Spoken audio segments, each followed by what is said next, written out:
Hi guys, good morning and Happy New Year! Today is January 1, 2025 and it is currently mga 8 a.m. ata. Check natin. Yeah, 8 a.m. So na mag-vlog kasi isa sa mga goal ko is maging consistent dun sa mga bagay na gusto kong gawin. Anyways, gagawa muna ng kape kasi hindi mag-uumpisa ang araw ko. Hindi siya kumpleto if hindi ako nakakapagkape. Titimpla ako sa paper cup. Kasi nakalipat lang na, guys. Wala lang. Samahan niyo lang ako sa kung anong gagawin ko today, okay? Habang nagpapainit ako ng tubig, kukwentuhan ko muna kayo Well, New Year's Eve kagabi, and kami lang naman nag-celebrate. Ako, si Adam, mga kids. Tapos, ayan, ito yung aftermath.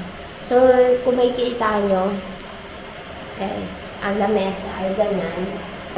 Hugasin ay konti lang naman kasi nga, yung kids lang naman. Tapos, syempre, naglilipat din naman ng gamit. So, nilipang ko mga damit or mga gamit, hindi pa na-organize. Kakape talaga muna ako kasi hindi nagpa-function. Kape muna ako, guys. Yes. So, ang gagawin ko naman ngayon ay magsasalang.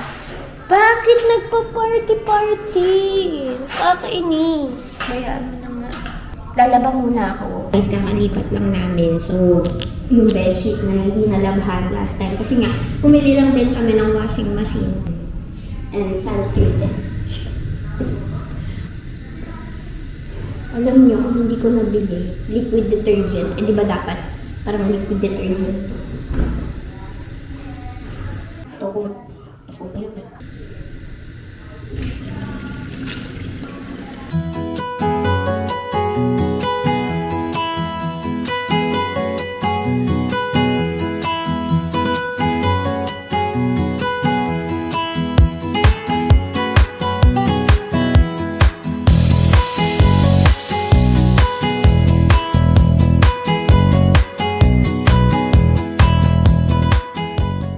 Ang natapos ko na ay yung kusina at yung sala.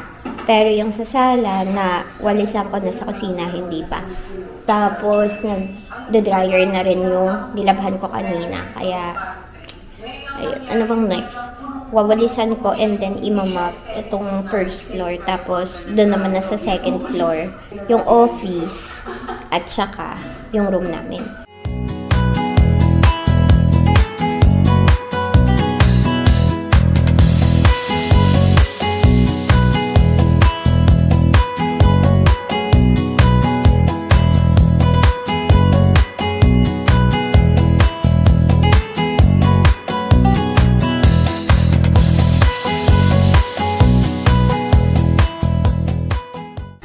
Gising na si Luna!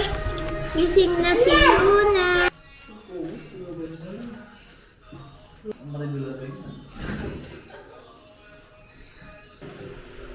Ano yan?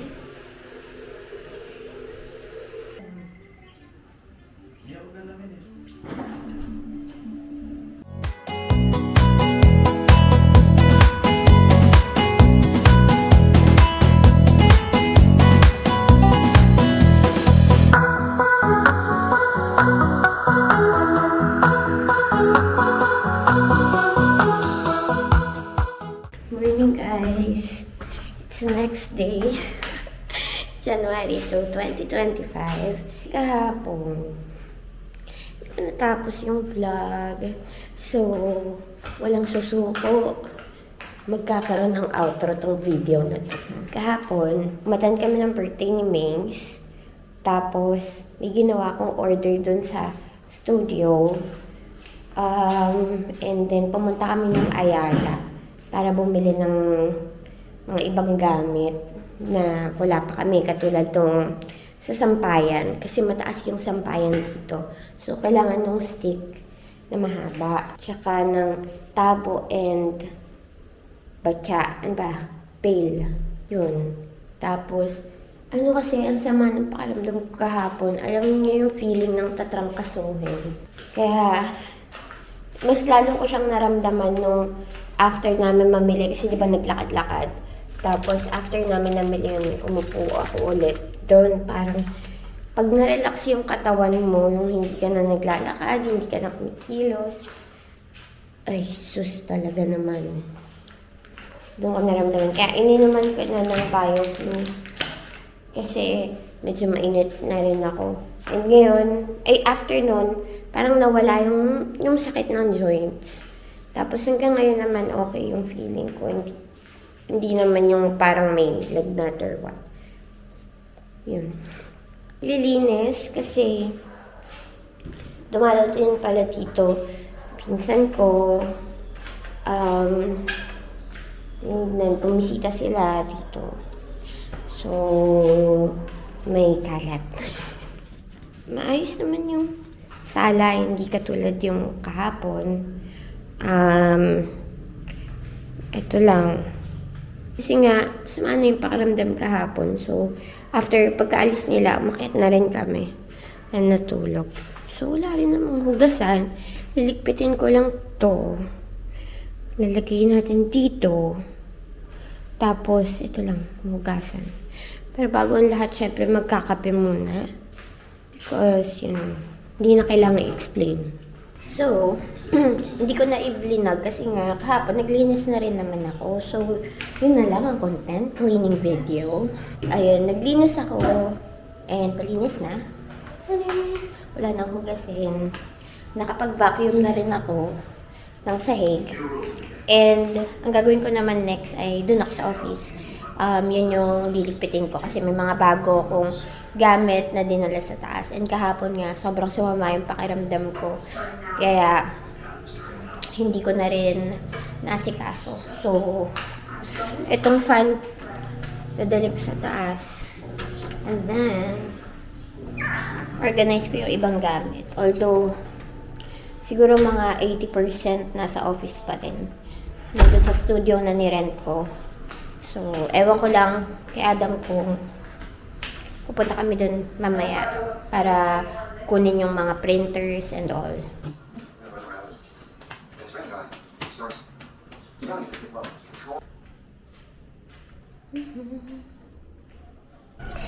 Sana lang parehas ng window pwedeng screen kaso isa lang.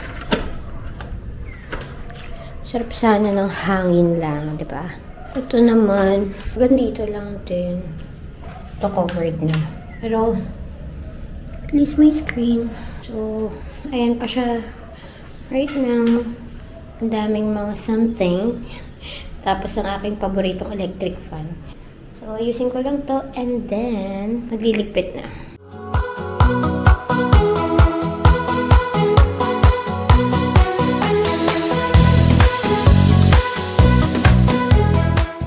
Hindi ko pala na-record yung kanina. Pero, ito yung nagawa ko. So, nalagay ko yung fan. Tapos, nagwalis din ako. And, itong lamesa, inayos ko. Kasi, itong part na to, dito daw ako mag-work. Sabi ni Ate. Okay. Tapos, dito, yung desktop. So, more on sa business. So, layout, ganyan. Iis ako. It's now 8:11 a.m. and wala akong magawa kasi parang kulang yung gamit ko. Hindi ako sanay. Ang hirap talaga maglipat, no? Yung pinakaayaw ko sa paglilipat. Yung balik-balik, buhat-buhat. So, ayan siya. Ano bang nabago? Nilagay ko yung fan. Nagwalis ako. And, yan, nice ko yung laptop.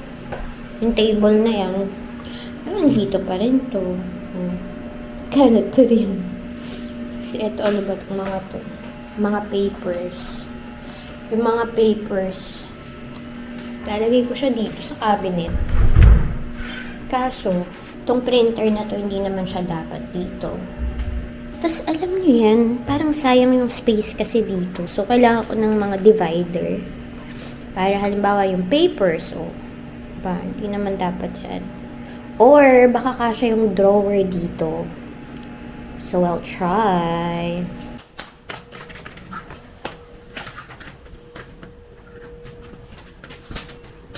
Ito guys. Ito. Pili ko kasya siya. So, may mga stuff. Dito lang naman yung iba. So,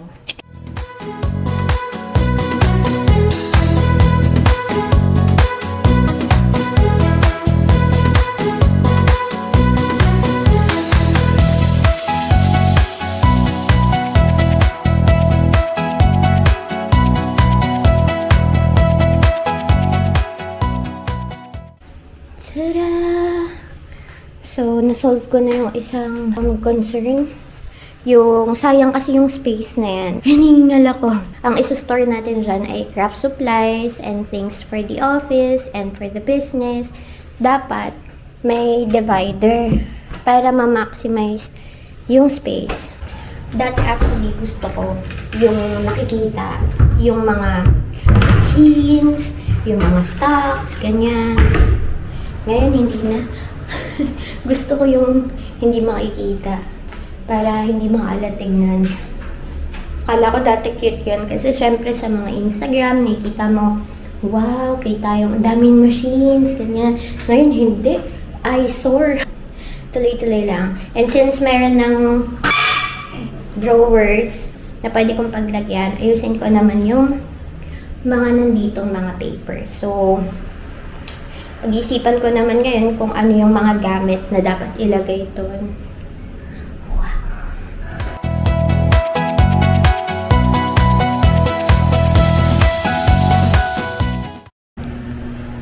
So, it is now 11:31 and nakaligo na ako. Naayos ko na rin yung room ni Brent. So, papakita ko lang sa inyo. Hindi yung room niya, pero yung ayan. So, dito ko nilagay yung mga box niya. Mahilig kasi yun sa books. Ayan. Tapos, kung ano mang stuff niya dyan ilagay. Tapos, wag na lang nating buksan. Pero, nilipat ko dito sa pwesto na to yung damitan niya. Kasi, siya ang may pinakamaliit na room. At nakakasilaw dahil green. So, ito yung room lang niya. Kaya mas okay na yung damitan niya. Dito na lang sa labas. Total, siya lang naman yung nandito sa floor na to. Next na agenda ay maghakot dun sa studio para yung mga printers and ibang machine. Kasi maliliit na machine na lang naman yung naiwan dun. Like yung mug press, laminating machine. So maliliit lang na mga machines yung andon, kaya carry ng susedan. Yung mga bata ay nasa baba lang, behave. So, yun na. Hanggang si Adam ay nagluluto. Ang ulam ay corned beef and liempo. And ang kids, complete.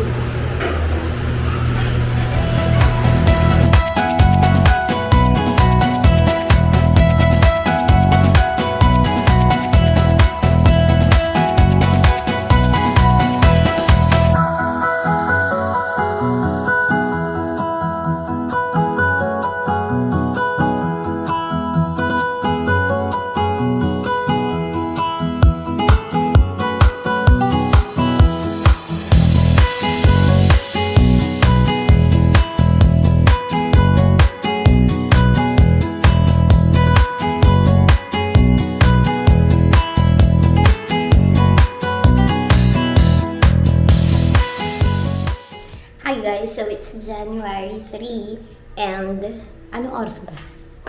8:29 AM. Nagising ako mga 7.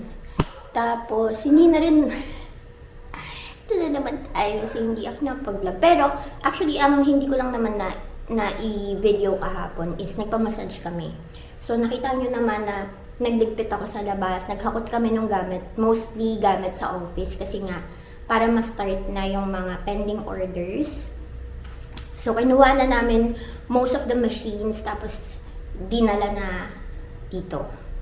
And, syempre, puno na naman yung garahe na niligpit ko no January 1. Basta, balikan inakyat na yung iba sa taas.